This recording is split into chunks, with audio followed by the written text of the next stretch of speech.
શ્રીચંદ હિન્દુજા અને ગોપીચંદ હિન્દુજા પ્રમુખ સ્વામી મહારાજને 2004ની સાલમાં લંડનમાં મળ્યા ત્યારે બોલ્યા કે સ્વામી બીએપીએસ સંસ્થા તો એક ધાર્મિક આધ્યાત્મિક સંસ્થા છે, પણ અમારી દ્રષ્ટિએ અમે જો એને કોર્પોરેટ તરીકે જોઈએ તો બંને હિન્દુજા બ્રધર્સે પ્રમુખ સ્વામી મહારાજને કહેલું કે BAPS is the fastest growing corporate in the world.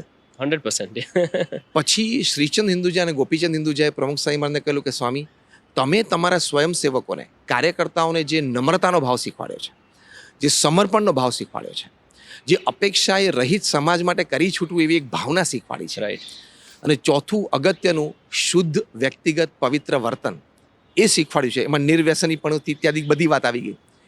આ 4 વાત દરેક કોર્પોરેટે શીખવાની છે.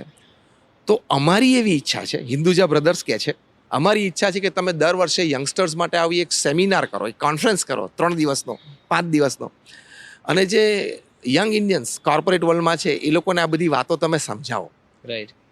આવા તો ઘણા બધા પ્રતિષ્ઠિત મહાનુભાવો જે કોર્પોરેટ વર્લ્ડના માંધાતાઓ કહેવાય, એ બીએપીએસ સંસ્થાના જે કોર પ્રિન્સિપલ્સ છે એનાથી પોતે આકર્ષાયા છે, અભિભૂત થયા છે. ના, this decade belongs to India, this century belongs to India.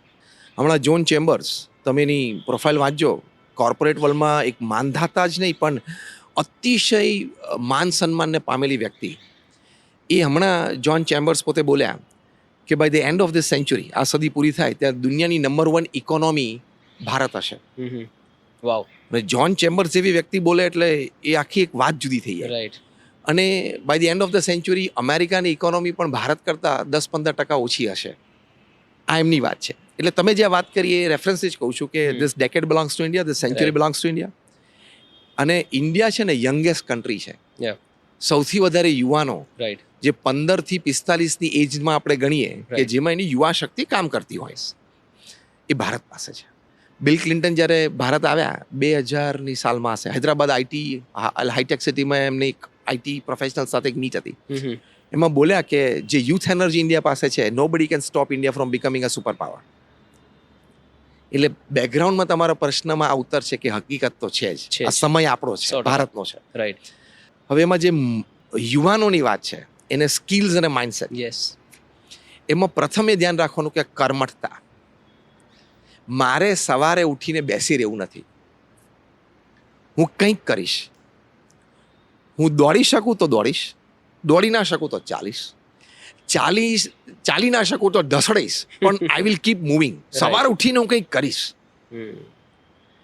એ કર્મઠતાની એક માનસિકતા, જે ભગવાન શ્રી કૃષ્ણએ પણ શ્રીમદ ભગવદ્ ગીતામાં કીધું છે, આપણને કર્મનો સિદ્ધાંત સમજાવે છે. એક કર્મઠતા. બીજું છે ને બહુ જ મોટી વેલ્યુ પ્રોફેશનલ વર્લ્ડમાં, કોર્પોરેટ વર્લ્ડમાં, કારણ કે I do lot of professional and corporate seminars. Integrity. Very important. ઇન્ટિગ્રિટીથી વ્યક્તિ કામ કરે ને એ વ્યક્તિની પ્રગતિ થાય છે. રાઈટ. હું કોન્ફિડન્ટલી કહું છું કે તમારામાં academics, talent, experience, backgrounds, back support systems, platforms ઓછા હોય, પણ જો ઇન્ટિગ્રિટી હશે ને તમે આગળ વધશો જ. રાઈટ. એટલે એક કર્મઠતા, બીજું ઇન્ટિગ્રિટી. અને again I want to repeat, God has made me special. મારામાં કંઈક તો ભગવાને મૂક્યું છે. એ આત્મવિશ્વાસ અને વિલ પાવર સાથે ચાલવાનું. તો જે ડેમોગ્રાફિક ડિવિડન્ડ આપણને છે, કલ્ચરલ ડાયવર્સિટી છે, એજ ગ્રુપ એડવાન્ટેજ છે, યુથ એનર્જી એડવાન્ટેજ છે, એ બધાનો ઉપયોગ અને લાભ આપણે આપણા જીવનમાં દેશના વિકાસ માટે, દેશના ભવિષ્ય માટે એ કરી શકીએ. આ બેઝિક પ્રિન્સિપલ્સ રાખીએ તો સરખામણીમાં જે પડે ને એ મોટો મૂરખ છે.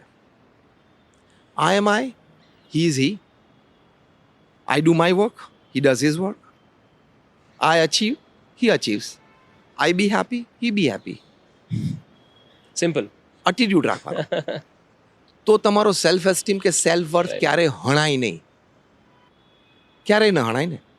બીજી વાત કે સેલ્ફ એસ્ટીમ અને સેલ્ફ વર્થ જો ટકાવી રાખવું હોય અને દિન પ્રતિદિન વધારવું હોય તો પોતાની જે શક્તિ, પોતાની જે આવડત, પોતાની જે હોશિયારી, પોતાની જે બુદ્ધિ, પોતાની જે કળા, એ યથાર્થ રીતે ઓળખીને એની ઉપર જ મહેનત કરવાની.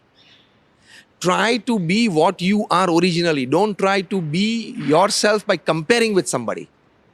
અને ભગવાન સ્વામિનારાયણ એક સરસ વાત કરી છે, ઈર્ષા કરવાની છૂટ છે તમને, પણ ક્યારે? જેની ઉપર ઈર્ષા કરો ને એના જેવા ગુણ અને શક્તિ પ્રાપ્ત કરવાની તૈયારી રાખવાની. રાઈટ, રાઈટ, સાચી વાત છે. આપણી ઈર્ષા કેવી હોય છે કે હવે આ પાછો પડે. હા. આપણી ઈર્ષ્યા એવી છે positive NV, I am talking of positive Positive, NV, right. સકારાત્મક ઈર્ષ્યા, હમ. કે એના જેવા ગુણ હું પ્રાપ્ત કરું, એની જેવી સફળતા મને મળે, એ સામાન્ય ઈર્ષ્યા છે. સાચી વાત. એ પાછો પડે એ ખરાબ ઈર્ષ્યા છે. અને એના જેવા ગુણ હું પ્રાપ્ત કરીને હું પણ કંઈક સફળતા પ્રાપ્ત કરું, એ ઉત્તમ ઈર્ષ્યા છે. રાઈટ. એટલે ઈર્ષ્યા કરવાની છૂટ, પણ સકારાત્મક. વાહ. આવા વિચારોથી તમે સેલ્ફ એસ્ટીમ અને સેલ્ફ વર્થ વધારી શકો. I am my self, he is he, fine. એના રસ્તા પર છે, હું મારા રસ્તા પર છું. પછી તમારું સેલ્ફ એસ્ટીમ ને સેલ્ફ વર્થ ક્યાં હણાય જ છે? સાચી વાત છે. As simple as that. પ્રમુખ સ્વામી મહારાજ 1984માં ઇટલી રોમમાં હતા, અને ત્યાં બીજે દિવસે સવારે એમને પોપને મળવાનું હતું, પોપ જ્હોન પોલ. હા હા. આગલા દિવસે સાંજે on the eve of that meeting રોયટર્સે પ્રમુખ સ્વામી મહારાજને પ્રશ્ન પૂછ્યો, એક પત્રકારે, કે તમે આ કપડામાં પોપને મળવાના છો? અચ્છા, આવો પ્રશ્ન પૂછ્યો. હા. હા. આ ધોતી અને ઉપવસ્ત્ર એટલે આ લૂઝ ક્લોથ લાગે, જે સ્વામિનારાયણ સંપ્રદાયના સંતનો ડ્રેસ છે, હા હા. આમાં સિલાઈ ના હોય ક્યાંય. હા હા. તમે આ કપડામાં પોપને મળશો? એટલે પ્રમુખ સ્વામી મહારાજે આશ્ચર્ય વ્યક્ત કર્યું કે અમારો તો આ 24 કલાકનો ડ્રેસ છે, અને ભગવાન સ્વામિનારાયણ આપેલો ડ્રેસ છે, આ 200 વર્ષથી અમારા સંતો પહેરે છે. એ પેલાને આશ્ચર્ય થયું. એને એમ કે પોપને મળવાનું હોય તો આમ સજ્જ થઈને લોકો જાય, અને હા, હા. ચલા એ મેન્ટાલિટીની આપણે કંઈ વિરોધી નથી કરતા, ઇટ્સ ઓકે. હા હા. પણ પ્રમુખ સ્વામી મહારાજનું સેલ્ફ વર્થ અને સેલ્ફ એસ્ટીમ જરાય હણાયું નહીં, કારણ કે he was very clear in his principles. બહુ સાચી વાત. I am I, he is he, simple. Right. તો આ જ કપડાં જે મેં અત્યારે પહેર્યા છે, પહેરીને પ્રમુખ સ્વામી મહારાજ પોપને મળ્યા. તો તમે તમારા વ્યક્તિત્વને સમજી લો. હું આ સારાંશ રૂપે વાત કરું છું. તમે તમારા વ્યક્તિત્વને સારી રીતે સમજી લો, તમે તમારા ચારિત્રને સારી રીતે સ્વીકારી લો, તો તમારું સેલ્ફ એસ્ટીમ ને સેલ્ફ વર્થ ક્યારે હણાય જ નહીં. Right. It is as simple as that. હા, તો બહુ સત્ય સનાતન વાત છે ને, હા. કે માણસને પોતાનો બાહ્ય દુશ્મન નથી હરાવતો, આંતરિક દુશ્મન જ હરાવે છે. રાઈટ. એ આંતરિક દુશ્મન આ છે: ઇન્દ્રિયો, અંતઃકરણ, કામ, ક્રોધ, લોભ, મોહ, Right. મદ, મત્સર, આશા, તૃષ્ણા, અહંકાર, ઈર્ષા. એની સાથે આપણે યુદ્ધ કરવાનું છે. એની ઉપર આપણો કાબુ, એટલું આપણે જગત જીત્યા. રાઈટ. જીતમ જગત કેન મનોહિ યેન, એ આપણા શાસ્ત્રોની વાત છે, કે તમે તમારું મન જીત્યા એટલે જગત જીત્યા. કારણ કે મન જીત્યા એટલે તમે વ્યવહારમાં ગુસ્સાની પરિસ્થિતિમાં ન આવી જાઓ, શાંતિથી સામેવાળી વ્યક્તિને સમજી એની સાથે વર્તી શકો. રાઈટ.